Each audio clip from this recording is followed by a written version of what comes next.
Okay sir, titest na natin yung unit mo sir using Astro Pilot. Ayan. Dahil na-repair na rin natin, i-check na rin natin lahat ng mga ano niya sir, yung functional niya, lalong lalo na dito sa scoop. So subukan natin ng mag-zero sa layong 20 meters mo muna guys.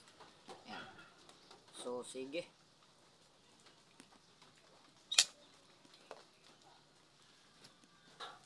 range zeroing, magsisiro pa lang tayo sir, masyadong zooming sir.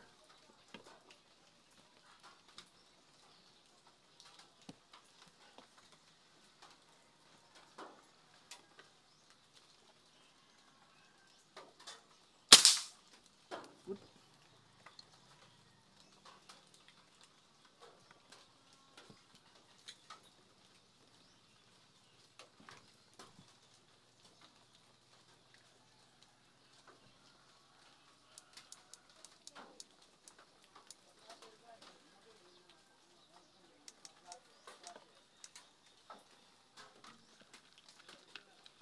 Isa pa, zeroing pa lang to sir, zeroing.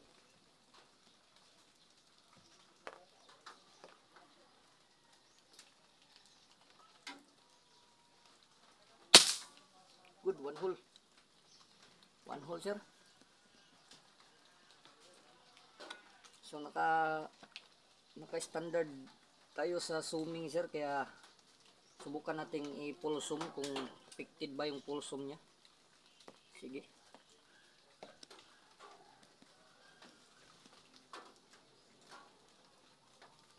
medyo malabo siya sa 20 meters pag naka full zoom, kasi pang malayuan na talagang full zoom, pero makikita ko pa naman. Kaya sige, testing natin kung affected ba yung kanyang zeroing sa full zoom. Check na natin lahat, lalong lalo na tong scoop. Ang patatamaan natin ay ang clit guys, ang clit. So sige,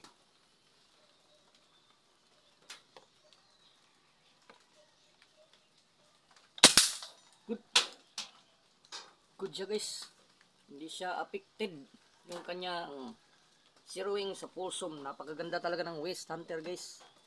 Yan, so balik natin sa standard ulit. Yan. Tapos range tayo sa 42 meters. Gamitin na natin yung high stand nya para makita natin yung patatamaan natin ng maayos. So sige, range, kung ilang dot yung magagamit natin sa 40 meters.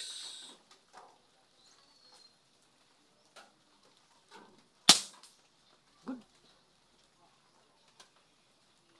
good. First dot lang tayo guys sa 42 meters. So sige, final check sa 20 meters ulit.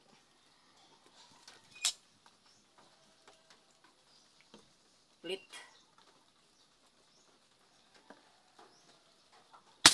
Good, very good guys. So okay, okay na to sir. Goods. Isa pa ulit, standing position. Freehand tayo guys, freehand. Kung mapapatamaan ba natin yung plate.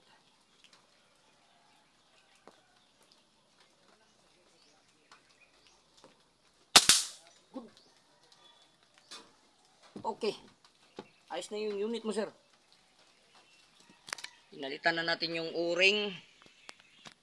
Ayan, pinalitan na rin natin yung bulb. Maganda yung functional ng regulator. Ayos na ayos yung recovery ng output. Naglalagay tayo ng 3 kp sa input, 3,100 input. Ayan, at naka high stand tayo kasi nandun sa ibabaw yung ano natin, tinitira yung dahon ng saging. Ayan, makikita nyo nung nakaraang video ko ay nag range finder tayo dyan. Ayan ay tested sa 42.5 meters. So goods, Doon yung plate natin guys. Medyo malayo-layo na. Okay. So hanggang dito na lang muna Sir Vince. Pwede mo nang gamitin tong unit mo. Ipapadala ko na sa iyo.